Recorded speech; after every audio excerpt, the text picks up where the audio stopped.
এই তো মাছটাকে কেটে ধুয়ে পরিষ্কার করে নিলাম। এখন সবগুলো মশলা মাখিয়ে তারপরে বসিয়ে দেব।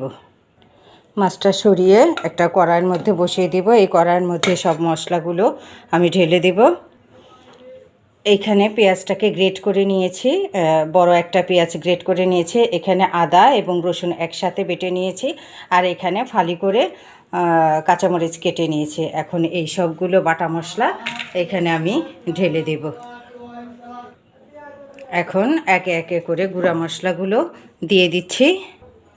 আধা চামচ থেকে কম হলুদের গুঁড়ো দিয়ে দিলাম, যেহেতু মাছের পরিমাণ অনুযায়ী গুঁড়া মশলাগুলো দিতে হবে।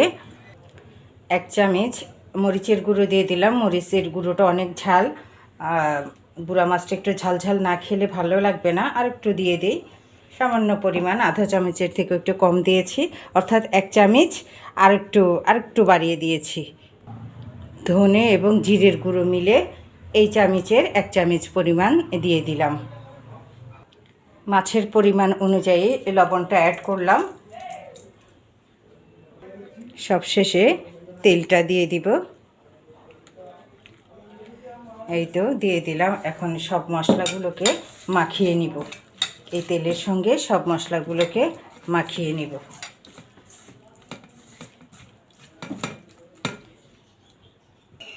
সামান্য একটু মাখিয়েছি, সে পানিটুকু দিয়ে দিলাম। এখন মলা মাছগুলো ঢেলে দেব। এখন এই মশলাগুলোর সঙ্গে একটু ভালো করে মাখিয়ে নেব।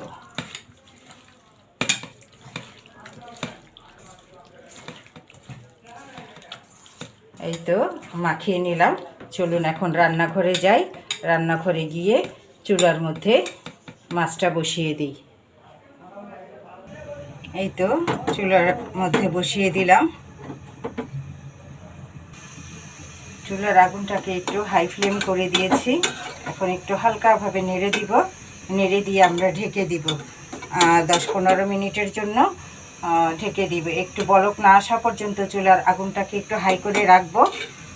তারপরে যখন দেখব যে একটু বলক চলে আসছে, তখন একটু মিডিয়াম থেকে লো ফ্লেমে রেখে আমরা 15 মিনিট রান্না করব।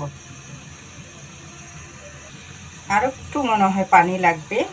পানিটা দিয়ে দিলাম যেন পরবর্তীতে আর দিতে না হয়। এই পানির মধ্যে দিয়েই যেন মাছটা রান্না হয়ে যায়।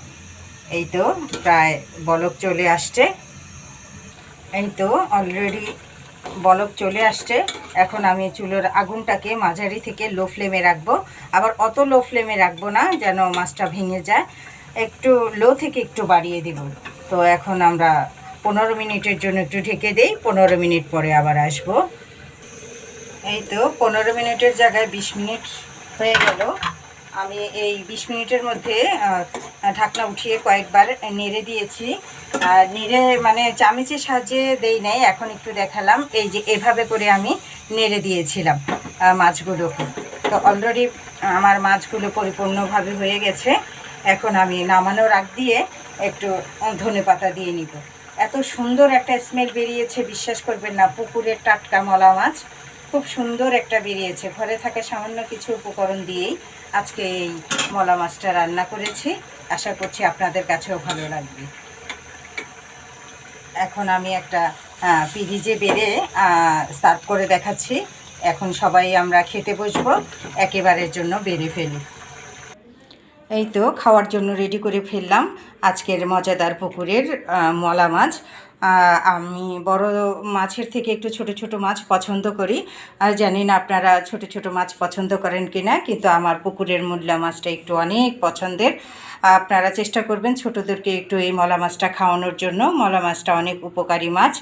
আশা করছি আপনাদের কাছেও ভালো লাগবে। বেশি কিছু লাগে না, সামান্য কিছু উপকরণ দিয়ে এই মলা মাছটা রান্না করা যায়। খুব তাজা তাজা মাছ ছিল, আমার খুব লোভ লেগেছে, তাই আজকে একদম ঝটফট করে রান্না করে ফেললাম।